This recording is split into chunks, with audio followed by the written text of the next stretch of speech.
Hello. You've either just stumbled upon or have been a long-time listener of the Animation Industry Podcast. There is no in between. My name is Terry, and I'm actually currently in Spain right now. Barcelona, in fact. This chat is with Brooklyn-based comedian, writer, actor, producer, and comic artist Branson Reese, who shares his journey from starting Swanboy, his webcomic, to pitching and producing it into an animated series, which was just part of FXX's Cake.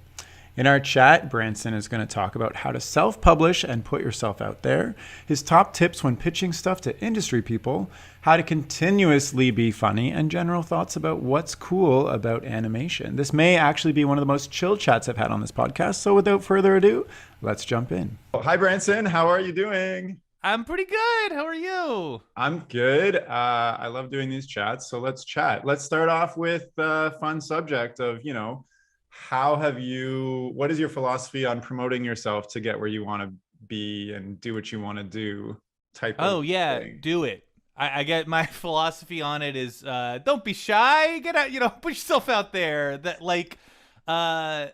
you gotta. I don't know how.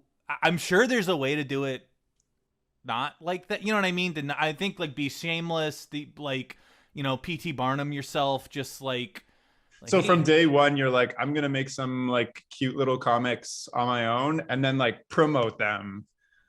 Yeah, I mean, even that, to backtrack a little, it's 2017, I think I started doing these daily comics, right? And I'm just gonna assume if anyone listening to me on the a little bit about this. I had these daily comics that I was doing, and I mean, just posting them. It's one thing to do them, that's very therapeutic, but it's another to share them with people and put them out there. And I know it can be scary. It can be a little bit of a hurdle. It'd be oh, what if I'm bad? What if everyone makes fun of me? And that might happen. Did people make fun of you? Well, I'm not, to me, I'm great. But to anyone listening, you might be, you might suck. I don't know what your deal, that's fine though. Just put it out there anyway. And, so what were you doing at this time in 2017? Is this time of your life where you decided to do something therapeutic, post a comic every single day? What compelled you to do that? The ability to do it. So my fiance had gotten me a pad, a digital, a Wacom tablet to draw, because I'd been drawing forever. I'd been a comedian and I was just drawing on takeout napkins and shit and just throwing them away. And she was the opposite of promoting yourself. True. Well, yeah, I needed to draw. I just was I'm gonna draw.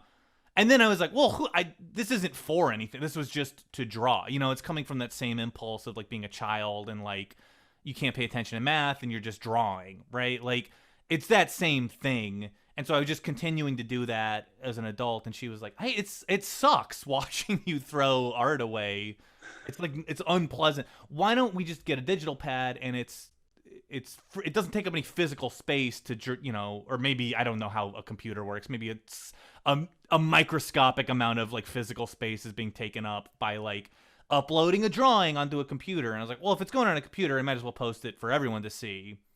Let's not cut corners here. Let's just do it. And so I started posting daily comics.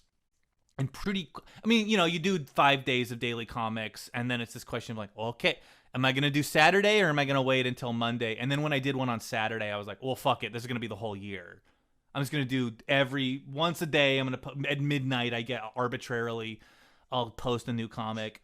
And so, yeah, that's where that came. It just came from I'm doing it anyway. I might as well share it with people. Did a following kind of naturally grow from just you doing this, or were you actively, trying to push it in people's faces, talk to people who repost stuff, get in touch with magazines, or I don't know. No, and I still don't really do a lot of that, to be honest. It's especially that time in 2017, a lot of my stuff was well, this is trash. I'm trash. I make trash. Did you have a big following? Because you have on Twitter, you have 70-something thousand followers. Did you something like that? Yeah, it's the before you started posting this. Did you have followers? No, I mean, I had my friends in the comedy. I was a comedian, and so I had some comedy friends, but who gives a shit?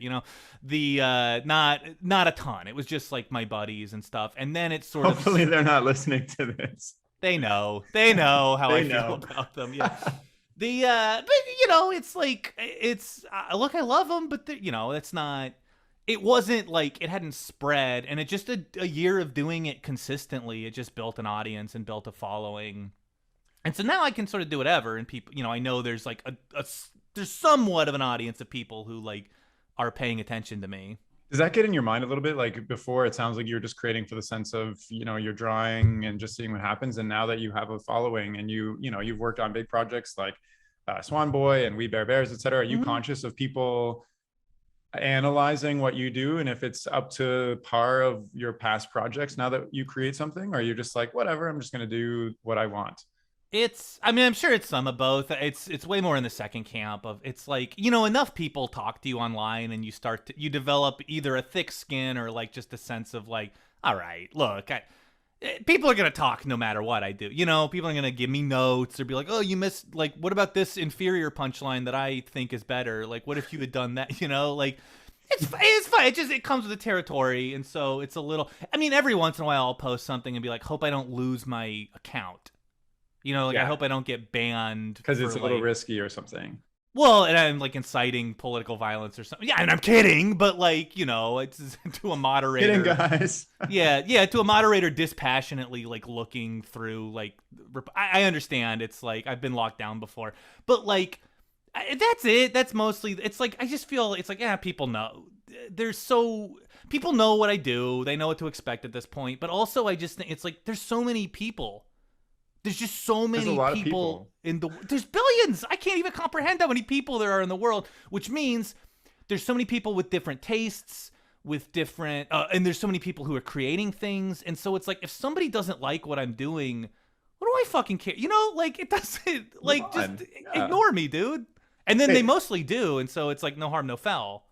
Totally. I want to get a kind of sense of your overall career. So you consider yourself a comedian, like first and foremost, like that's which if somebody says like, what do you do as a career? I've had more success with cartoonists. So now I say that, but it all comes from the same place, which is like, I'm a comedian. I want to make people laugh. Like, because I want to understand how you went from like, I want to tell funny jokes to like working on all these cool projects and in such a range too. Like, you're drawing, you're writing, et cetera. Like, how do I say I'm like, I think I'm a funny guy. I want to become a comedian. How do I go and like pitch a show like Swanboy or like work on a Cartoon Network series as a writer? Like, like how is it, are you always trying to like up your comedy and pitch yourself, or is it more about like connections and who and people just know you're a funny guy? Like, how do you end up getting these it's things? More connections than anything. I feel like everyone always like very ruefully says like, oh, it's not what you know, it's who you know. And it's like that to me, that's like the what is that, like the anthem of like an asshole, it's like, well, sure, but like ideally the people would like you because you're easy to be around. It's like that. I don't know. I've never heard anyone say that ruefully who was like easy to spend time with, like, yeah, it is. It's not what you know, it's who you know, but that's not a bad thing. That's just so you're how did, human. For instance, how did you specifically get to work on We Bear Bears? Great. Now, what a segue. This is exactly it. That was a friend of mine. My friend, Mikey Heller, who's extremely talented cartoonist and comedian. He was on this podcast. Mikey rules. I'm sure this is a great episode then. Mikey, I could listen to Mikey talk about cartoons for a year. The maybe two. I don't know. It's I love hanging out with Mikey and talking to him. He was nice enough to get me a job on We Bear Bears. I had been posting these comics for like a few months at that point, and I knew Mikey from comedy. We had done shows together and things. And he was like, "Hey, I got this job from posting," because he's also does what his episode's there. Then everyone can know what his story is. He had gotten his job there, and he was like, "Well, I don't know his thought process, but to me it seemed to be like, why not pay that forward?" And he got me a job on We Bear Bears doing like storyboarding and like punch ups, and I don't even know what my like the name of the job was there, but I was like writing and storyboarding. Wait, do you have professional training? Did you go to school for any of this, or you're just like, I'm a creative person, I do these projects, my experience is like, just formed by myself? Yeah, it's just formed like by myself. Storyboarding, writing, like those are all like, very formulaic things.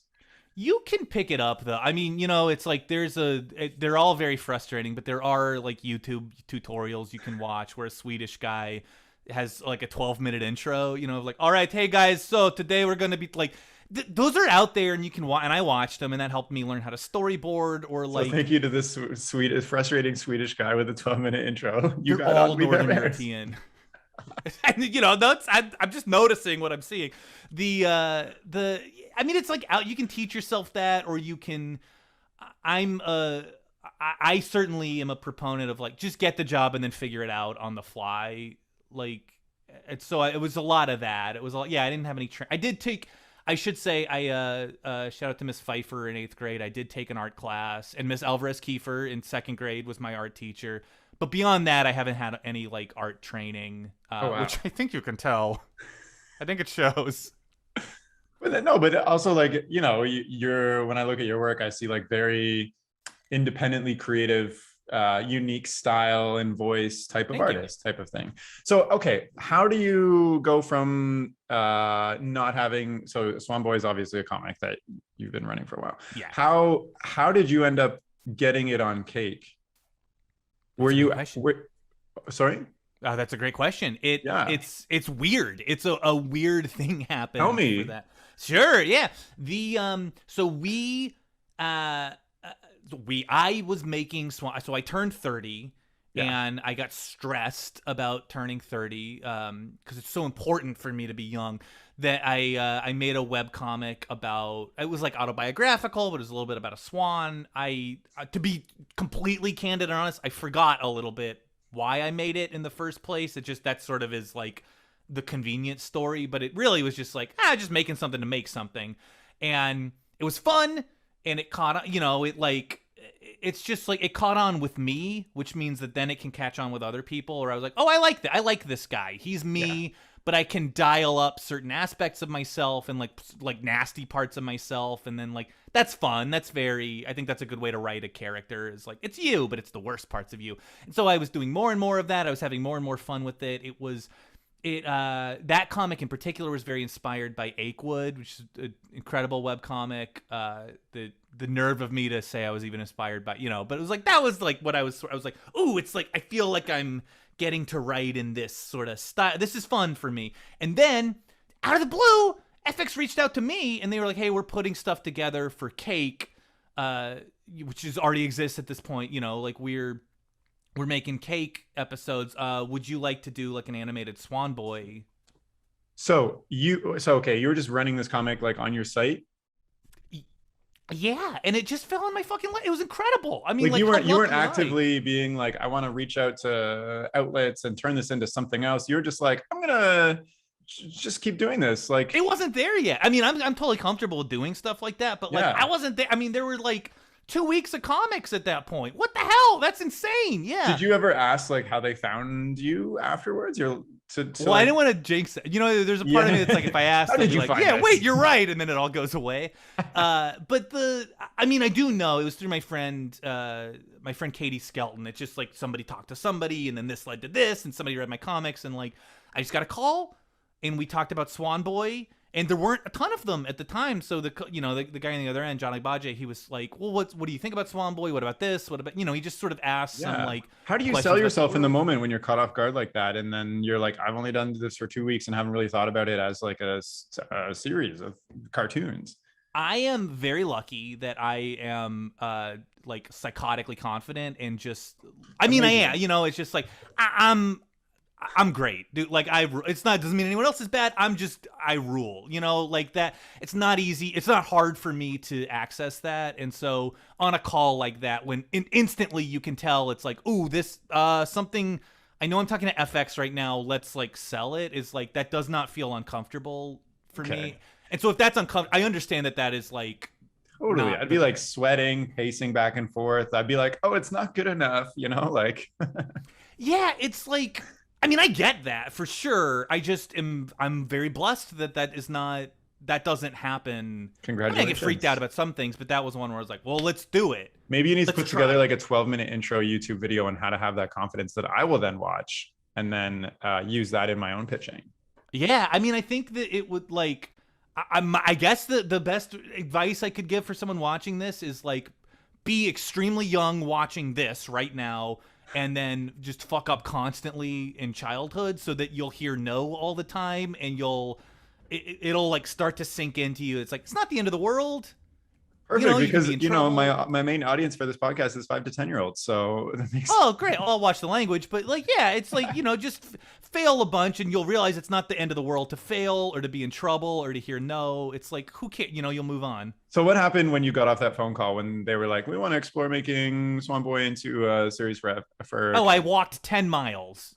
I was like living in Brooklyn at the time. I was just like, fuck, and I just walked and walked and I had all this energy to burn, so I just walked. That was the immediate thing. And then I just like then there were emails, and then there were phone calls, and we just started developing it.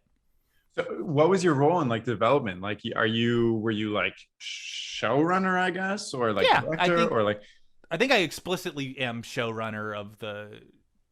I don't know. I this is like with the We Bare Bears thing. It's like I don't know even like the terms or the roles. I just do cool stuff. Like, were you writing the episodes? Were you animating? Were you drawing? Yeah, I wrote all of the episodes. I don't know how to animate, and that's not one that you can YouTube yourself into. That is like a truly complicated and like I hope it doesn't sound like I'm like talking shit about things that people went to school for. Like these things are complicated. Like I'm learning them so I can do them. But I'm not under the the misapprehension that that's the same as somebody storyboarding who went to school for it. Totally. I'm not doing it at that level, but I can do it enough to like express myself, which is like, that's all I need. So I didn't animate Swanboy, and this is a great segue. We FX let me sort of like talk around to different animation studios, and they were like, "Well, is there an animation studio you'd like to work with?" And your choice. I was like, well, they shut Termite Terrace. And you're down. Like Disney. I know it's like what how about them? But honestly, my number one choice is who we ended up going with, which was Augenblick Studios, because I've been a huge fan of like Ugly Americans and Super Jail and their short segment and the 10, the David Wayne. That was like the first thing I ever saw theirs, and I was like, who is that? And as luck would have it, at the time, I lived like a 5-minute walk from their studio. You didn't even have to walk 10 miles. Yeah, it was easy. Yeah, I overshot to, I was so excited. I looped around it. I didn't even realize. So I went over there. I met to meet with them, and like instantly, the second I started talking to Aaron Augenblick, the head of Augenblick Studios, I was like, "Oh, this is the one. This is the And I did the dude. I talked to other studios too, but like that. What are you even saying? Like you have this like this pitch in the back of your mind where you're like, we need animation company to create a bunch of short segment things and like my style. So you're just like calling up like XYZ animation studio, being like, hey guys, can you take on this project right now? And like, what will you price it at? And like, what is the benefit of working with you? Like, I don't even know. How does that pretty even much? go? Yeah. I mean, they would be phone calls, or I would have like a Zoom meeting with people, because I was in New York at the time and everyone's in LA. And so they would be like Zoom meetings, or and this is FX was setting all this up for. They were nice enough to set all this up for me.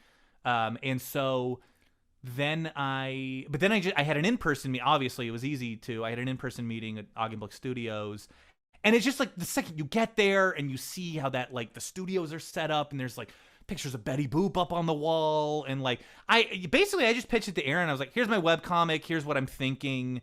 And he like right away, he was asking all the right questions, and was like, "Well, what are your influences? Because it seems to be this." And I was like, "You're very right. It is, And then without prompting, he was like, "And you're gonna voice Swanboy, right? It just you sound like him from what I've read of these. Like, you're gonna voice him, right?" And I was like, "Well, this is, nobody had asked, but that was my dream." And he was like, "Well, then if you go here, you'll, come on, you should voice Swanboy." And I was like, "Okay, this is stupid. Why would I go with anyone else? This is perfect." Yeah, you're like, "Oh shucks." Like, let's. Yeah, it's like I've been a big fan of them for years, since I was like in high school. Like, why are we even talking? Let's just sign a deal. Like, yeah.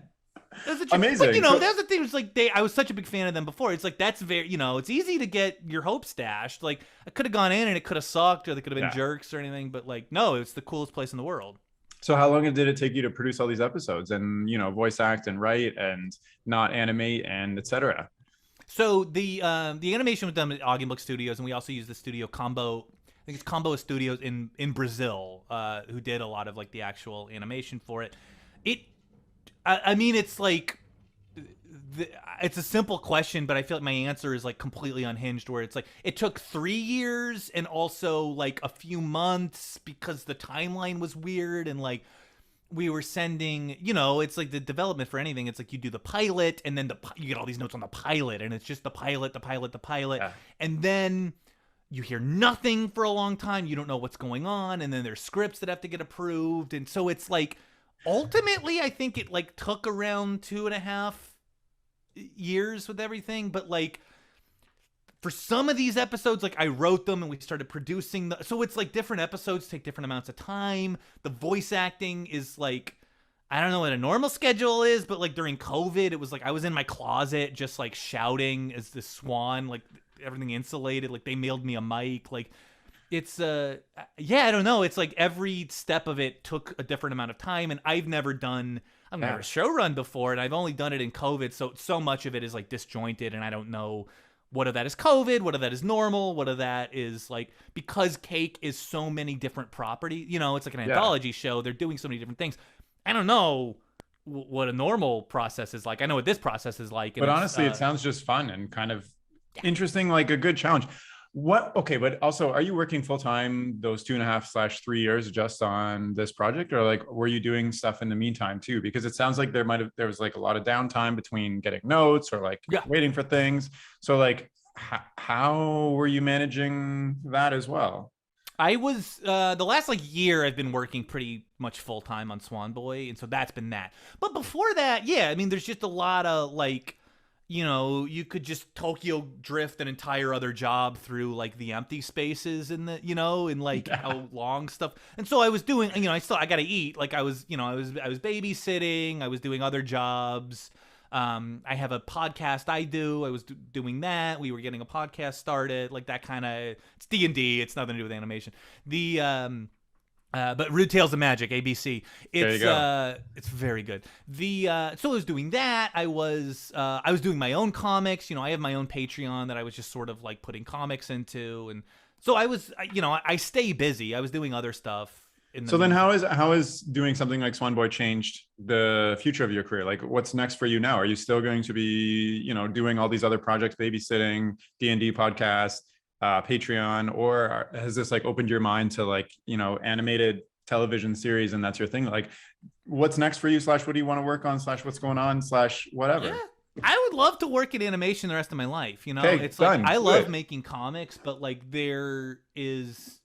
Nah. I would love making. I'll probably never stop making comics, but I don't. There's no particular drive that's like comic specific. I just like to make cartoons. Like, and so Yeah. if they're animated, that rules.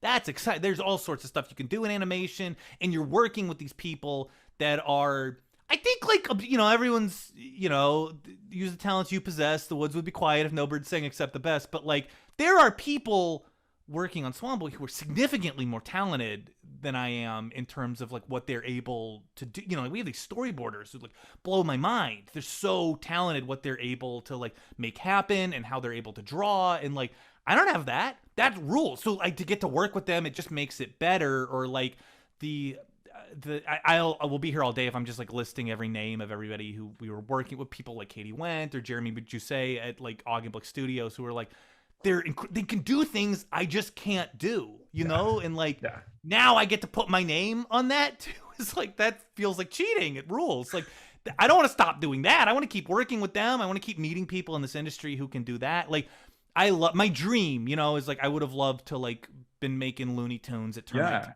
Like So, okay. So We Bare Bears and Swan Boy, it sounds like, they kind of fell into your lap from the friendships, connections, and just the things you were doing. But yeah. thinking about all your experience in your journey and like comedy, et cetera, how would you, if you're intentionally trying to get more into animation, how would you manufacture that success going forward now with everything that you've done and learned? If I was right now, like Yeah. trying to Like, move forward. right. Like after this chat, you're going to do something. I don't know what it is. Sure. Wait, so this is me or this is just like the listener? You. Okay. Well, I don't know. I was like, you want me to give advice or like, so Both. Well, the listener will figure out advice from what you're gonna do. If you're gonna like, I mean, I'm gonna call up my basically, friend to whatever, like, I do that. I'll put out calls to friends or I'll just like make a post or something like close hey, friend circle on Instagram. It's like, hey, I'm looking for a job. Like, like I don't. Who cares? Like, there's no shame in that. Like that yeah, is yeah. Like I'll just ask. I have management. I'm repped by two very good managers. Like I'll just talk to them and be like, hey, I want to do this now. Like, I want to write more. I've loved writing on Swan. I want to write more. Can we do that? And they're like, yeah, we're your managers. Of course we can do, like, come on. Like, and so that, like, I don't know. I say it, I ask for it. And then if it doesn't happen, it's not the end of the world, but there's no harm in asking. Yeah. Okay. Cool. So like you, also, how does a manager thing work? Like, so I don't have a manager. Sure. So you're like, hey, manager, like, I want to write more on animated series, and they're like, cool, we'll go out and scout out opportunities and put your name out there and come back to you with whatever we get. And Yeah, that's pretty how it much. And they works. set up general meetings, and you have Zoom calls with people, or if we ever get rid of this COVID stuff, like, then I'll go in person and meet with people, and that's it. You meet with them, and you see the vibe, and you send your materials of stuff you have written. And meanwhile, I said this, but like, I'm writing pilots, I'm writing scripts, I'm putting pitches together for shows that'll never see the light of day, like that. But just to make them, just to have them and to send to people and be like, hey, here's my vibe. Yeah. Like, ideally, they would want to make the show, but realistically, you just pitch it. It's like, this is the kind of stuff I'm into make. This is, hey, maybe keep me in mind if you're staffing a room or something, or if you're putting storyboarders together or something. Like, you need someone to do thumbnails. You just sort of let them know, like, I did this on this. If you liked it, I can do more of it for you. It's just it's very simple. Just like here's what I did. Pretty good, right? If you like it, that's me. And also, you just meet them in person to be like, I'm easy to talk to. Nice. I like that. Yeah. Because like I feel like, yeah, at least from reading resumes forever in like my past job, it's like I'd rather just meet the person to figure out who they are versus like this well sculpted, crafted resume that's kind of half a lie, and like who knows what this actually means, whatever. So yeah. I guess if somebody's listening and they're like a budding comedian or writer or something like that, and they're looking up to you and they're like, I want to do cool stuff like him. Like, what would you tell them is like the number one thing to like focus on, either like skill wise or like just soft skill, hard skill, whatever? Like, what is the thing that they should keep in mind to do that will propel them to new and great opportunities that they want to pursue? I would say focus on the thing that makes you laugh. Especially if you're a comedian. If you're coming at it from like a comedian angle, like, focus on the thing that you think is funny, that actually makes you try to make yourself laugh, and then everything else will follow. And it'll probably take a long time, and you're gonna be unhappy while that like, for real, like, straight. I mean, like, the best, like, no, please, like, give it to me straight. Like, I think I've been asked. It's like, how do you succeed? It's like, I failed for a solid decade. I just ate shit for 10 entire years. Yeah. You got it. I don't know any other way. You got to do that. So then what, okay, if you're eating shit for 10 years and you're just sad and you're failing, what is propelling you forward? Like, is there this like ultimate dream in your mind where you're like, I can see the light maybe at the end of the tunnel if I just do this forever? Or is it just ingrained in who you are? Like, I have to do this no matter what. Well, I hope I'm not, I don't want to be misleading. Like, you're going to be sad just from like the failing of it, of just wanting to do something and not doing it. But if you're sad for 10 whole years doing it, stop. You don't like it, just stop. You don't have to give up, do something else. It is fine to give up. It doesn't matter. Like, if you're sad if you're sad for 1 year doing it, don't keep doing it. The thing that kept me going was I loved it. I loved it. Okay. There we go. So you loved it so much that makes total sense to me. Yeah, if you love it so much you don't mind eating shit, then you are in the right place. Yeah, I hate the like, if you have anything else you could do, go do that. I think is so like condescending and dismissive. Like, no, if you want to do it, you'll keep doing it. Like, but ideally, if while you are failing, while you are putting up your show with your buddy, that it's the two of you and one person comes, and so now the people on stage outnumber the people in the audience. Like, if that's not funny to you that happened, and if you're not like happy to be just performing anywhere, and if you like are getting your feelings hurt when you post a comic and nobody responds to it because it didn't make you laugh, then maybe give up. That's fine. It's fine. It's not the end of the world to give up. But if you're enjoying it, if you're really like making yourself laugh and making your friends, like, if it's for you, then I mean, maybe I'm wrong. Maybe it'll never happen. But maybe I love what you just said, because, like, I've experienced things where like I get all my hopes up for what I think other people are going to like by creating something. And then I put it out there and nobody likes it, which is a natural reaction because, I didn't put any heart into it. And then I get Yeah. discouraged and I like try again and try to, like, my whole business career is just figuring out what other people want and doing that shit. Like, marketing is just like, what do other people want? Let's focus group, let's study, let's analyze, then create what they want. And then like me coming into my artistic career had some of that mindset, which was bad. But I've also realized that, if I don't care who sees it and I'm just having a good time, then somehow that's ended up being more successful just overall. So Yeah, I I mean, really it's like what you like said. from the marketing perspective too, it's like that is what they want. They want you, they Yeah, want you. It's like because I was an actor for years too, and it's like audition. You only book an audition if you don't care if you get the part. I think maybe I'm sure there's exceptions to that, but certainly that's true for me. Like they want you, they want you to do well. They want to see you. yeah, Maybe you're not right for it, or it didn't work, or you forgot the lines, or whatever. Like, and it's the same with comics, or like or art, or comedy, or whatever. Like, if you're not enjoying it, why are you wasting their time? totally. I love that sentiment. We've chatted about how things came to be, how it was, and where things are going. Is there anything else that you wanted to infuse in this chat for the 5 to 10 year olds who are listening? Oh God, for the little kids, stay clean, don't do drugs. It's just slow you down. It's just gonna slow you down. You're not Drugs are gonna going to slow you down. Just don't do them. They are. You'd be talking to a much more successful Branson right now if I'd stayed on the clean and narrow. I don't know. That's we could talk. I love cartoons. We'll talk cartoons if you want to. Yeah, I don't know. I'll go wherever with this. I'm Is just there anything wondering you if wanted there's to any talk to me about? there's any topics. Well, I'm just also conscious of time, but I'm just wondering I'm fine. I'm just wondering if there's any topics that you think are important for people to hear from your journey or story, or even just comics. Like, like so like, do you consume comics that also are in the same genre of what you are creating just because they're similar? Or are you like, I want stuff that's totally different? I don't know. I think no, that's a great question. It tends to be close. I mean, flattering myself to say this, but like it tends to be closer to what I'm making. Yeah. I like that. I like gag comics, and I like like sort of experimental stuff. I don't know. Something I loved reading in quarantine was the Crisis Zone from Megahex. Did you read this? It's great. Not, but I'm gonna look it up. Recommend me some comics right now. Simon Hanselman does Megahex. It's a great comic. I love it. Mikey Heller, speaking of the amazing, I recommend Mikey Heller's book to everyone. He's a great gag cartoonist. He just does like these incredible 4-panel comics. It's very inspiring. Alec Robbins with did you read the Mr. Boop? I looked up Crisis Zone and I know I just didn't realize it was called Crisis Zone. But yeah, Oh yeah, it's like with the witch and the yeah, owl. yeah. Yeah. Incredible.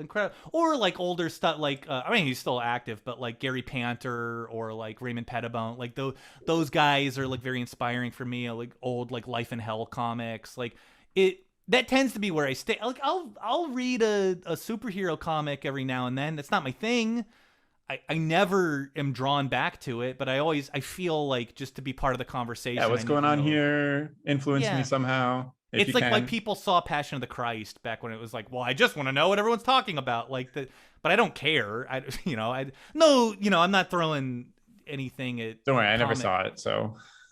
Well, I'm not. I'll throw anything at that. I don't care. But I meant it like the big two or anyone who works there. Like that's fine. Yeah, that rules. Totally. It's just not what I'm like into. No, I'm the same. I'm not a huge Marvel fan, but I'll like go and watch like the Marvel movies just because.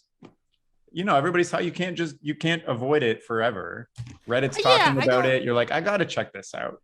I also think if you're gonna be a comedian, it's like not ideal to be a Luddite. It's like you want to know what people are talking. You don't want to know what's happening. You want to even if you don't joke about it. Yeah, exactly. It's good to. It's the same reason. It's like a good. You should just be. You should be well read. Watch a lot of things, read a lot of things. It couldn't hurt. That's probably, I mean, you're gonna watch a movie that ruins you. Yeah, but also, do you think your style of humor is evolving or was refined when you were younger by the influences that you grew up with? I hope it's evolving, or otherwise, God, how boring. Otherwise, But like you have a certain style of humor that it's like experimental, it's gag driven. Like, have you deconstructed what your humor even is and why it is a thing? Like. Maybe you had some obscure like influences growing up, that kind of influenced how you think things are funny.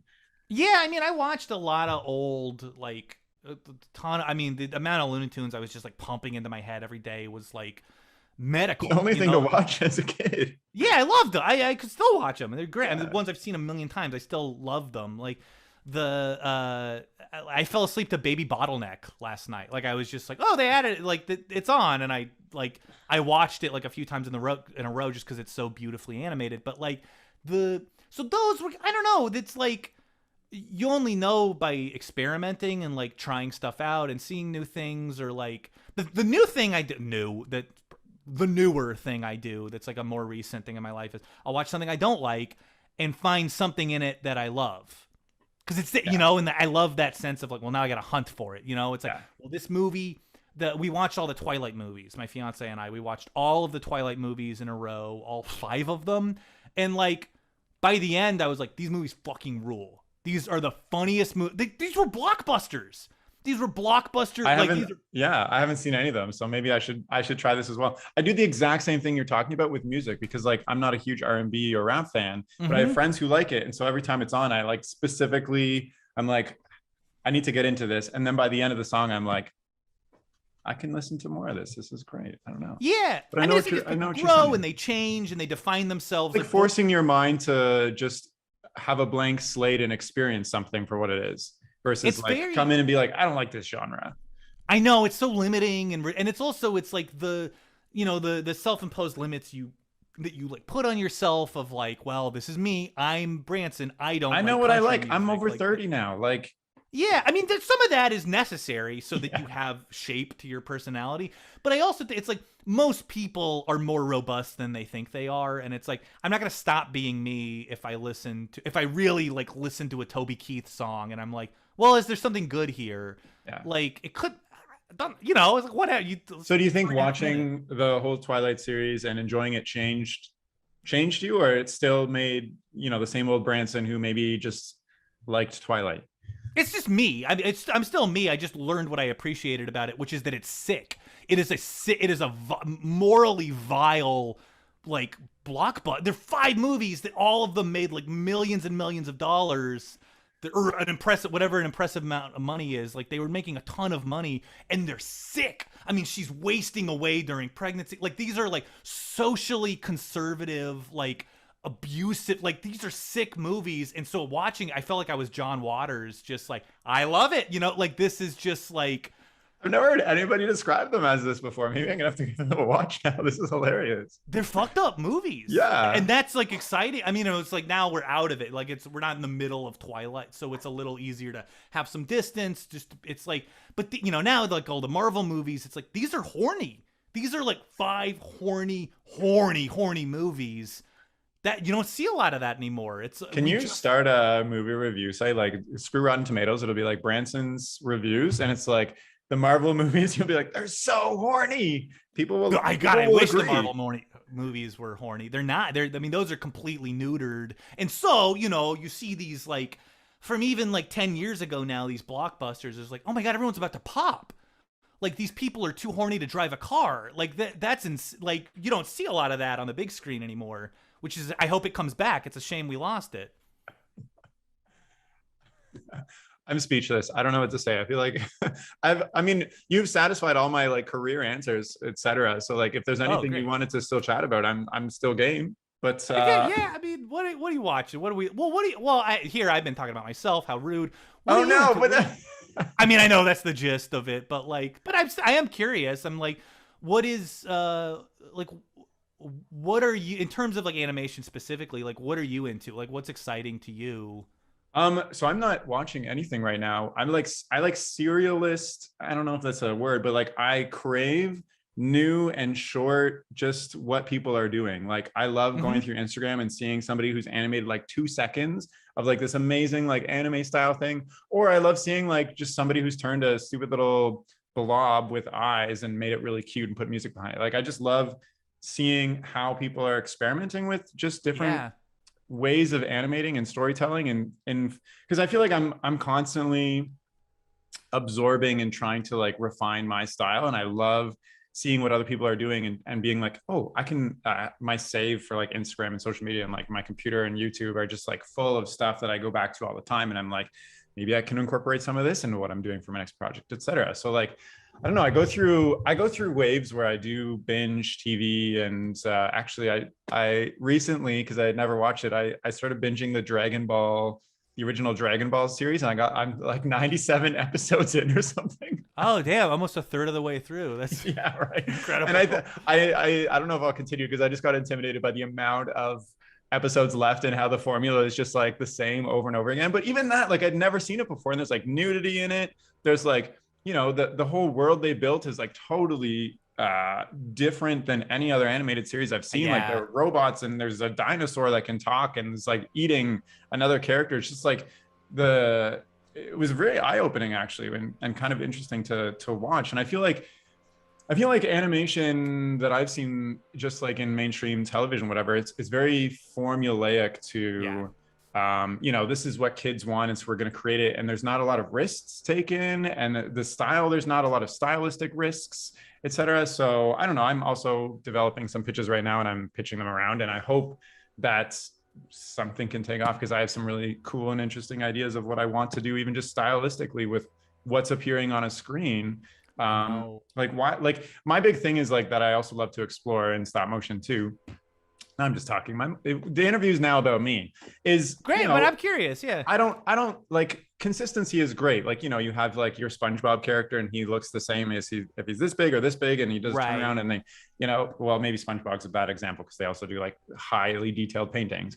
But I love when characters are just a representation of themselves. Like, why not just have, in a scene like SpongeBob's yellow, just have like a yellow square or blob just like bouncing across the screen to like represent him getting from point A to B, instead of his fully rendered walking style. Like I would love to even just do that and explore style that way with a show, etc. This to me is what's so exciting about, like, I'm like obsessed with like smear frames and smear animation of like that. You'll see it, you know what I mean? It's like I was looking up at a smear frame from Baby Bottleneck last night, which is Robert Clampett, Daffy and Porky together again, and it's Daffy being thrown into the ground by Porky, and he turns into like a puddle, and it's like it's a puddle, but it's still recognizable as Daffy because the colors are there, the shape, the black, the orange, the shape, like it's not even the shape physically, it's the shape of like his personality. Like it's just like that's Daffy, and that's mind-blowing to me that the classic example of Daffy is Duck Amuck, where his physical form is like fucked with beyond recognition by Bugs Bunny, but it's always recognizable. His voice changes, his form changes, but it's always him, and like that's so exciting to think like how do we maintain it's like how can we play around, like you're in animation, you can do anything. How can you play around with that on screen instead of making it this universe where everything's so consistent and just is. Like I love what Bugs Bunny's great for doing that. There's so many different ways, like even with the eraser, like erasing Daffy until he's just a beak, etc. But also, where you're talking, I've never, something I've never seen, it's just a weird idea, is like I've never seen a smear frame character before, like a character designed just as a smear frame. Just he has no non-smear, he's always moving. Yeah, or he's just designed as the smear frame, like, or whatever. He's got, that's like, fun. 10 arms that are in process like of huge just eye. his eye. Yeah. That's fun. So there's a pitch right there. There we go. The Branson and Terry smear frame consistency show pitch right there. And we'll work on the name, but that's definitely the spirit is there. It's funny, the thing you mentioned too. I have this a lot myself, not to bring it back to me, but there's all these shows out there, right? There's all these people have worked on them, and all this money has gone into them, and still I find myself drawn to. It's like you get a toy, right? And then the cat just wants to play with the box the toy came in, of like totally. I still find myself drawn to like 2-second animations that somebody made, and they're like, hey, nobody paid me for this, I just made it myself. That's always appealing to me. 1000%. And it's like to wrangle it back into like what we were talking about, like see if I can even do it. Like to me, the dream is to make a show that captures that. Yeah. I feel like the first time I watched the pilot for Adventure Time felt like that, because it just felt like a bunch of friends made this thing. There was a song, there was some wacky animation I hadn't seen before. The dog had long legs. There was an internet joke. Like it just felt kind of like that. And, you know, like Charlie the Horse and stuff like that from like the internet, which is now like a whole series that you can watch. Like, it's crazy. There you go. So, It's like yeah. how do you capture that? How do you maintain that? This is a big, and also to tie it again around, this is a big part of why I wanted to go to Augenblick Studios, is because that felt like the way to do it. That felt like the way to make it fun and make it contagious, how it was fun. Because I remember watching their stuff and being like, that's fun. This looks, I'm excited by the way, simply just the way things move in these cartoons is funny to me. Like, I remember that's a pretty seeing strong Super Jail start. for the first time. It was, I don't know Right? how long ago. And I was like, this looks like somebody made it in like almost like MS Paint and animated it. And I was like, it feels wrong, but it's just like I fell in love with it immediately and like binge watched the entire thing like twice in a row. They capture the feeling of like you're drawing something on your desk and you're gonna have to wipe it off before the teacher sees it. It's like they made a whole show of that feeling. That's exciting. Totally. Yeah. All right. I don't want to keep you forever, but I've loved this chat. So I'm now going to set up 10 more meetings just behind the scenes, just where you and I just chat about whatever. But I think the podcast is coming to a wrap. This smeary guy off the ground. So thank you so much for coming on the podcast, Branson. I super appreciate it. And I've enjoyed hearing your whole story and chatting about animation with you. Oh my God. Thanks for having me. Yeah, of course. And if you're listening and you want to reach out or follow or check out Branson's stuff, you can look him up on Twitter at Branson Reese or on Instagram at Branson of God. And I'll include those links in the description of this podcast. And of course, make sure you check out Swanboy on Cake FX. And that's all for now. So thank you so much for listening. Okay, bye.